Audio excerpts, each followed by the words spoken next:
नमस्कार, आप देख रहे हैं पंजाब केसरी। मैं हूं आपके साथ प्राची।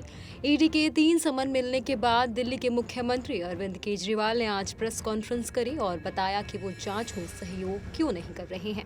वो पूछताछ के लिए ईडी के दफ्तर क्यों नहीं जा रहे हैं। प्रेस कॉन्फ्रेंस करके अरविंद केजरीवाल ने आरोप लगाया कि उनको बदनाम करने की कोशिश की जा रही है।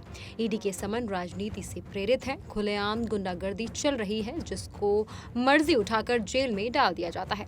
आइए आपको सुनाते हैं अरविंद केजरीवाल ने अपनी प्रेस कॉन्फ्रेंस में बीजेपी पर क्या कुछ आरोप लगाए। नमस्कार। शराब घोटाला, पिछले 2 साल से ये शब्द आपने कई बार सुना होगा। 2 साल से बीजेपी की सारी एजेंसीज कई रेड मार चुकी हैं, कई लोगों को गिरफ्तार कर चुकी हैं, लेकिन अभी तक एक भी पैसे का हेरफेर कहीं नहीं मिला। कहीं से एक भी पैसा नहीं मिला। अगर भ्रष्टाचार वाकई हुआ है तो इतने करोड़ों रुपए गए कहां? क्या सारा पैसा हवा में गायब हो गया? सच्चाई यह है कि किसी तरह का कोई भ्रष्टाचार हुआ ही नहीं। अगर होता तो पैसा भी मिलता। ऐसे फर्जी केस में आम आदमी पार्टी के कई नेताओं को इन्होंने अभी तक जेल में रखा हुआ है। किसी के भी खिलाफ कोई सबूत नहीं है, कुछ साबित नहीं हो रहा। खुलेआम गुंडागर्दी चल रही है, किसी को भी पकड़ के जेल में डाल दो। अब बीजेपी मुझे गिरफ्तार करना चाहती है। मेरी सबसे बड़ी संपत्ति, मेरी सबसे बड़ी ताकत मेरी ईमानदारी है। झूठे आरोप लगा के, फर्जी समन भेज के ये मुझे बदनाम करना चाहते हैं, मेरी ईमानदारी पे चोट करना चाहते हैं। इन्होंने मुझे समन भेजे हैं। मेरे वकीलों ने मुझे बताया कि ये समन गैर कानूनी है। क्यों गैर कानूनी है, ये मैंने इनको विस्तार से लिख के भेजा है। मैंने बताया है कि उनके समन कैसे गैर कानूनी है, लेकिन उन्होंने मेरी एक भी बात का जवाब नहीं दिया। इसका मतलब उनके पास मेरी बातों का जवाब नहीं है। इसका मतलब वे भी मानते हैं कि उनका नोटिस गैर कानूनी है। क्या मुझे एक गैर कानूनी समन का पालन करना चाहिए? अगर कानूनी रूप से सही समन आएगा तो मैं पूरा सहयोग करूंगा। बीजेपी का मकसद जांच करना तो है ही नहीं।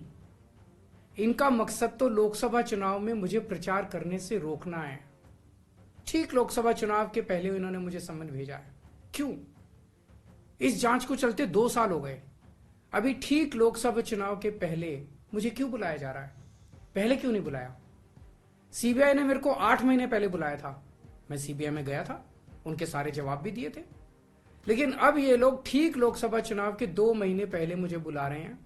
तो बीजेपी का मकसद कोई पूछताछ करना थोड़ी है। इनका मकसद है पूछताछ के बहाने केजरीवाल को बुला लो और उसे गिरफ्तार कर लो, ताकि मैं लोकसभा चुनाव में प्रचार ना कर पाऊं।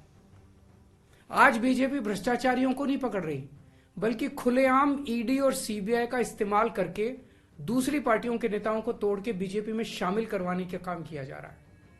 एक नहीं, 2 नहीं, कितने उदाहरण हैं जहां किसी पार्टी के नेता के खिलाफ ईडी सीबीआई के मामले चल रहे थे या उन पर गंभीर आरोप लगे हुए थे। जैसे ही वो नेता बीजेपी में शामिल हुए, उनके सारे पुराने मामले बंद कर दिए गए या ठंडे बस्ते में डाल दिए गए। तो जो इनकी पार्टी ज्वाइन कर लेता है, उसके सारे मामले रफा दफा कर दिए जाते हैं। जो इनकी पार्टी में नहीं जाता, वो जेल जाता है। आज मनीष सिसोदिया, संजय सिंह और विजय नायर इसलिए जेल में नहीं है कि उन्होंने भ्रष्टाचार किया है। वो इसलिए जेल में है क्योंकि उन्होंने बीजेपी में शामिल होने से इंकार कर दिया है। आज हम बीजेपी का मुकाबला क्यों कर पा रहे हैं? क्योंकि हमने कोई भ्रष्टाचार नहीं किया। अगर हमने जरा सा भी गलत काम किया होता तो दूसरे भ्रष्टाचारी नेताओं की तरह आज भी हम बीजेपी में शामिल हो चुके आज तक। इस तरह देश के ईमानदार नेताओं को जेल में डाल के और भ्रष्टाचारियों को अपनी पार्टी में शामिल करवा के ऐसे तो देश आगे नहीं बढ़ सकता। ये क्या चल रहा है? ये जो कुछ भी चल रहा है बहुत खतरनाक है। ये हमारे जनतंत्र के लिए बहुत गलत है। इसे रोकना होगा। मैं हमेशा देश के लिए लड़ा हूं। मेरा तन मन धन देश के लिए है। मेरी एक एक सांस देश के लिए है। मेरी खून की एक एक बूंद देश के लिए है। मेरे शरीर का एक एक कतरा देश के लिए समर्पित है। हमें मिलकर देश को बचाना है। मैं पूरी जी जान से इनके खिलाफ लड़ रहा हूं। आपका साथ चाहिए। तो सुना आपने, अरविंद केजरीवाल ने बोला कि 2024 चुनाव से पहले बीजेपी उन्हें जेल भेजना चाहती है, जिसके तहत वो प्रचार ना कर सके। आपको बता दें, दिल्ली शराब घोटाले मामले में पूछताछ के लिए ईडी ने मुख्यमंत्री अरविंद केजरीवाल को 3 समन भेजे हैं और पूछताछ के लिए बुलाया था, लेकिन केजरीवाल ईडी के सामने पेश नहीं हुए। अब सूत्रों के मुताबिक खबर है कि ईडी जल्द ही केजरीवाल को चौथा समन भी भेज सकती है।